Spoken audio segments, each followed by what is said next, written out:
Qaraciyər xəstəliyi zamanı biz qaraciyərdə ağrı hiss etmirik. Əsas problem də elə bunda baş verir. Birinci növbədə qaraciyər sinir sistemi ilə, sinir hüceyrələri ilə az təmin olunmuşdur digər orqanlara nisbətdə. Qaraciyərdə baş verən dəyişiklik ilkin olaraq piyələnmə ilə başlayır. Yəni qaraciyər piyələnməsi. Bu zaman qaraciyər hüceyrələrinə yağ toplanmağa başlayır və bu zaman biz ağrı hiss etmirik. Lakin burada artıq iltihabi əlamət də qoşulmağa başlayarsa, ondan sonra biz yavaş-yavaş müəyyən bir diskomfort hiss etməyə başlayırıq və bundan sonra davam edərsə, əgər biz sağlamlığımıza ciddi yanaşmasaq, piyələnmədən sonra iltihab, daha sonra çapıqlaşma, yəni fibrozlaşma və fibrozlaşma bir qədər də artarsa, sirroz baş verə bilər.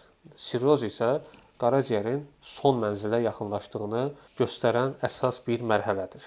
Burada isə yaxşı xəbər kimi onu deyə bilərəm ki, əgər qaraciyər piyələnmə mərhələsində biz oradakı problemi aşkar etmişiksə, o zaman üzərinə düşərək biz bunu geriyə doğru çəkə bilərik və qaraciyəri əvvəlki vəziyyətinə qaytara bilərik. Amma sonrakı mərhələdə geri qaytarmaq daha çətinləşir, hətta geriyə dönməz əlamətlərlə özünü göstərir.